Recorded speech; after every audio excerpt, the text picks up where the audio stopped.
there's so much passion on both sides of the argument, and it goes to players and managers and people who've been around baseball for their entire lives. When you have a topic like that elicits so much debate, it's definitely worth investigating.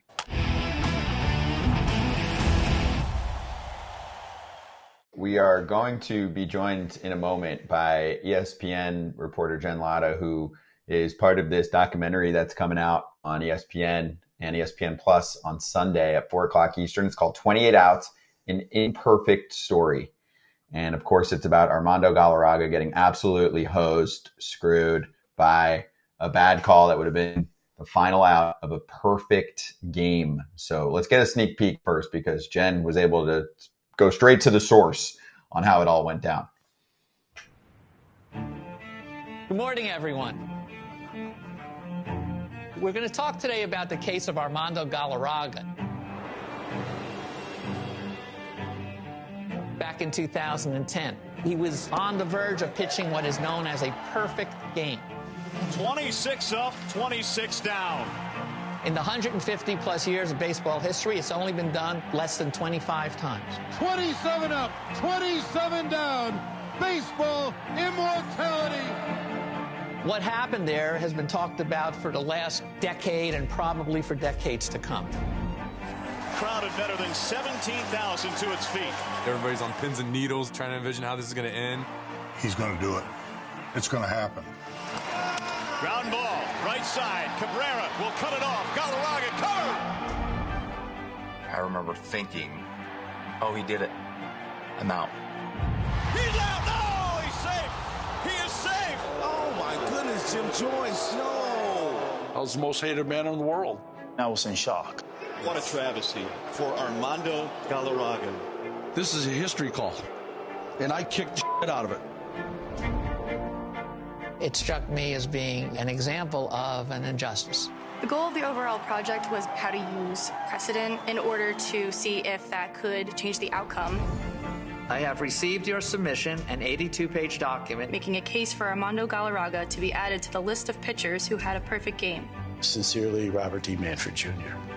Do you think Armando Galarraga earned a perfect game that day? E60 presents 28 Outs, an Imperfect Story. August 18th, 4 p.m. Eastern on ESPN. Same day streaming on ESPN Plus. Talk to Jen in a moment. AJ's shaking his head. Do you get chills from watching that? I got chills. And it takes a lot for me to show emotion. But AJ, do you remember that? It's not a perfect game. I'm sorry. As somebody that's been a part of two of them, let's keep that number down, okay? Let's keep the number down. 72 Dolphins. 72 listen, Dolphins. As much as this sucks, there's I guarantee you if we went back and had video of every single baseball game of all time, there's got to be somewhere else where something was ruled an error and it could have possibly been a hit for a no-hit. You know what I'm saying? So I think once we go down this road, unless you have footage of every single game, and listen, Armando Galarraga is a great dude, and I love Jim Joyce, one of my favorite umpires. I mean, he's doing commercials with Ken Griffey Jr. now, throwing Ken Griffey and Melissa Griffey out on, the Geico or whatever that commercial is, right? And he was one of my all-time favorites. But he made a mistake, and this was the human part. This is one of the reasons we have replay now. You can't just go back and change history, though. As much as it sucks for Galarraga, as much as Jim Joyce feels it every day, I know he does, every day of his life, it happened, and you can't go back and change history. I mean, unless we're like in the Marvel universe and like there's multiple timelines like Loki where we go back and we don't like this one, so we jump to another one and try to figure it out. There's just no way to change what happened, and it sucks for these guys. It really does. I hope Jen Lada asked that question to Commissioner Manfred because we saw a little sneak peek there. Let's bring in Jen. Did you bring up the whole Marvel universe thing to Commissioner Manfred? Jen, how are you? I can't believe I didn't think about the multiverse element of this story. Are we sure there's not a timeline running concurrently with this timeline where Armando Galarraga got the perfect game? Yeah, that was a miss, especially because I'm a Disney employee. I should have been able to roll that sucker into there. No, I did get to chat with Manfred, though, so that was pretty intense. And we obviously reveal in the documentary what his position on it is. But, AJ, you're not alone. Like, we talked to a lot of baseball players, and guys are mixed. Guys are torn on whether or not they think they should review it. There are some who adamantly believe it should be changed because they were there, they saw it happen. It's kind of like the progressive commercials. We all see it. We all see it. Like we saw it with our own eyes. We know what happened. But it doesn't surprise me that players are conflicted on whether or not it should be changed or not. Does Jim Joyce or Armando Galarraga think it should be changed? So Jim Joyce, and a lot of people don't know this, he called the Major League Baseball commissioner's office the day after it happened. And he said, I'll do anything. Short of being fired or being forced to retire, I'll do anything you ask me to do to get this changed. His thought was Armando Galarraga should not have to wear the mistake he made for the rest of his career, for the rest of his life. And of course, as you know, Bud Selig wasn't interested in taking that call. He was very defiant, actually, about his position, what his role was as commissioner of baseball, and the Pandora's box that it would open if you start changing calls. But the Monmouth University Law and Society class, which is why we brought this story back, they did a 82-page appeal to the commissioner of baseball using precedent in baseball for why Armando Galarraga's game should be changed.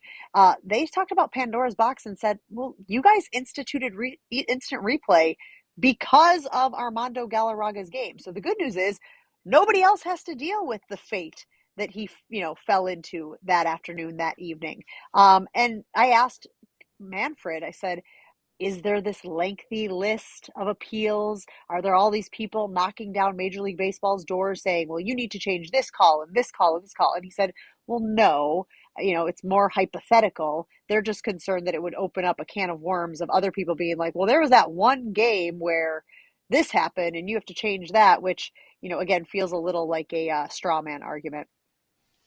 Listen, again, I want to say this.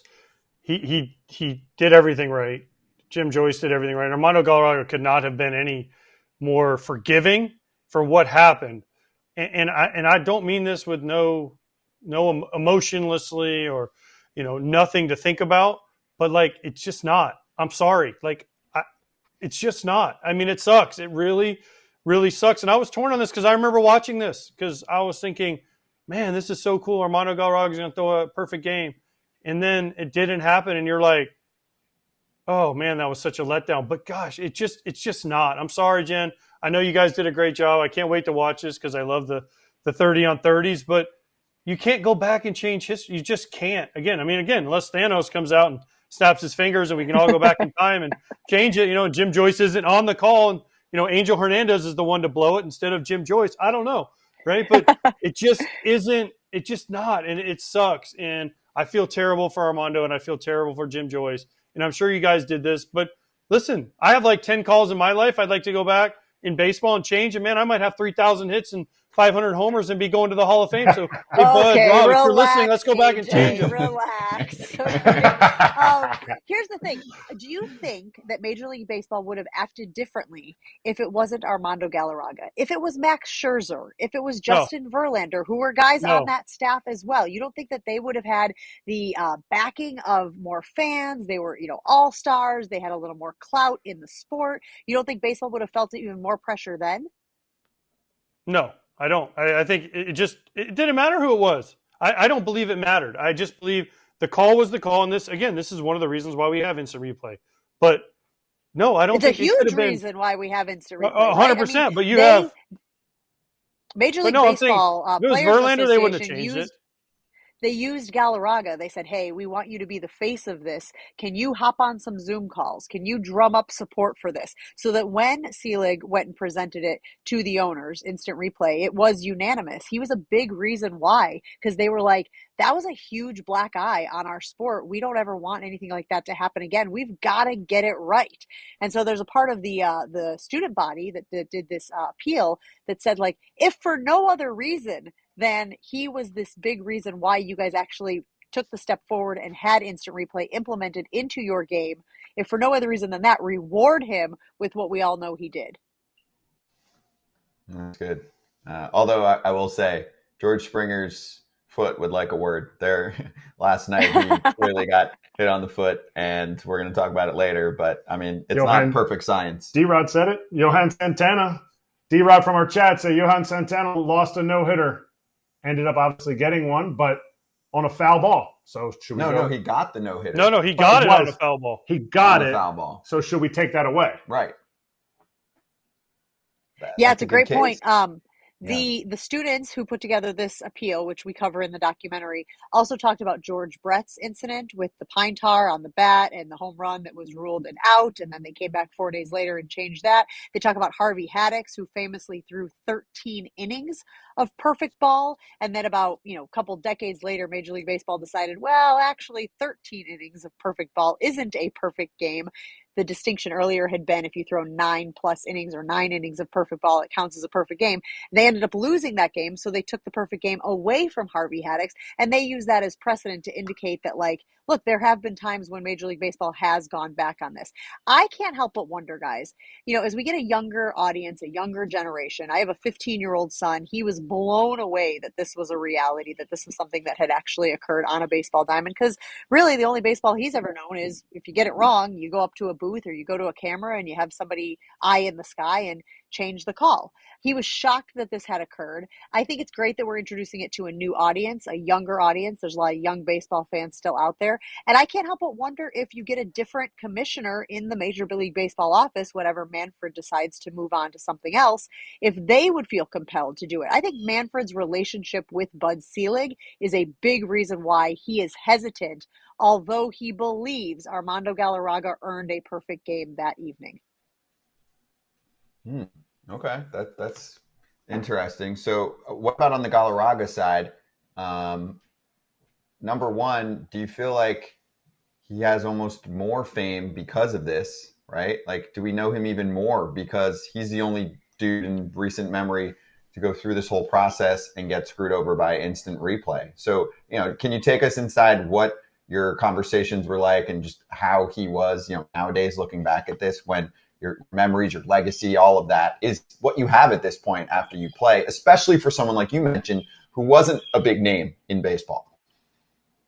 Yeah, he recognizes that he got a certain level of infamy from it. The old test is how many of the 24 guys who have thrown perfect games can you actually name? And most baseball fans, and this is unscientific, I'm just throwing it out there from the comforts of my backyard, most baseball fans know Armando Galarraga. I'm not sure how many other guys they can tell you through perfect games. Probably you guys and your audience, because you guys are so baseball centric. But the average baseball fan cannot name a lot of guys who have thrown perfect games. So Galarraga recognizes that he did benefit from the bad call in some ways, in that his name will go down in infamy and sort of be the one that people remember, as opposed to all of the other ones that have occurred. And again, there haven't been that many, right? You guys, 24 in Major League Baseball history, but he recognizes that is a big part of it. I will tell you this, guys.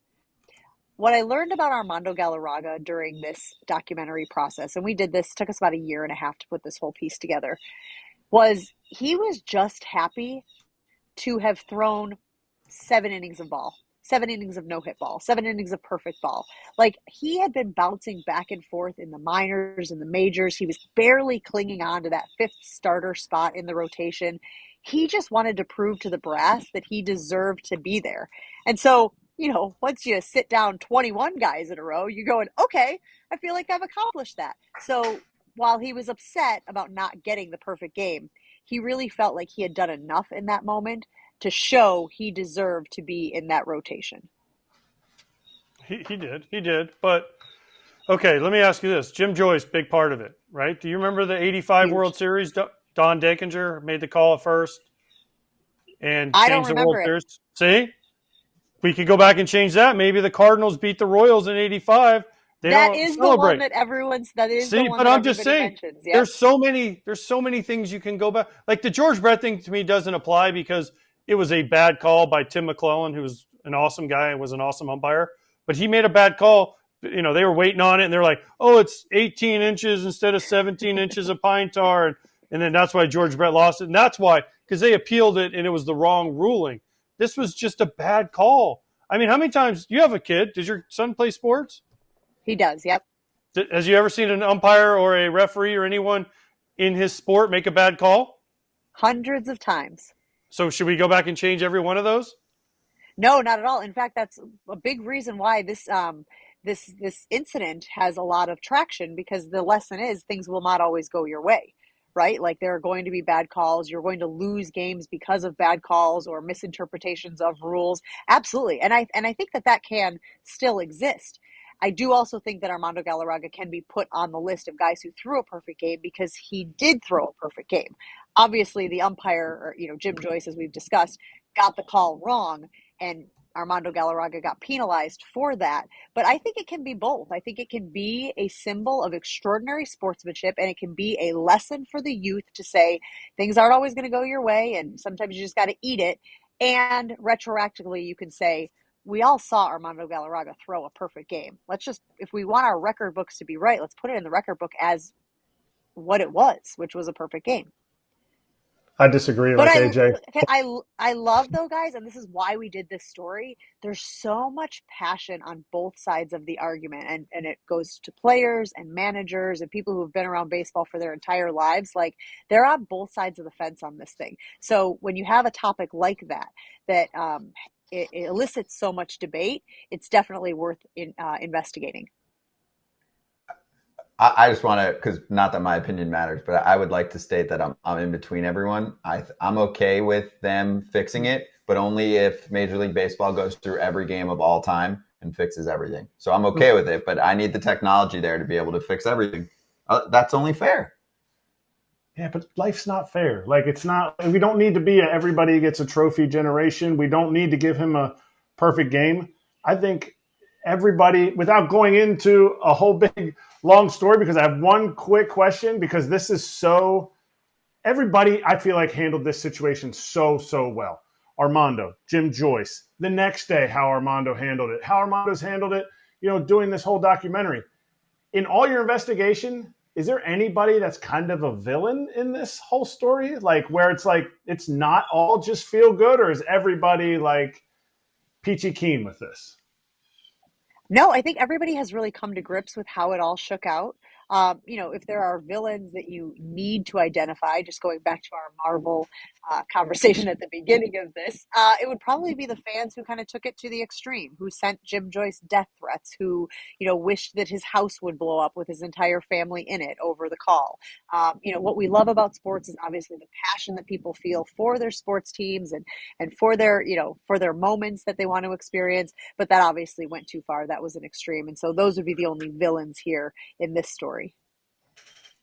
Well, I'm excited for this. Obviously, we'll all be watching, and I definitely want to see the commissioner conversation portion of it. That is always interesting to me, how the modern commissioner has to handle something that he didn't have a say in the past. So 28 outs, an imperfect story. It's Sunday, August 18th. Like you saw in the trailer, 4 o'clock Eastern. It goes out on ESPN, but also on ESPN Plus. E60 reporter Jen Lada with us. Jen, thank you so much. This was great. Appreciate it. And congrats on getting it all done. Damn, a year and a half. That's good work right there.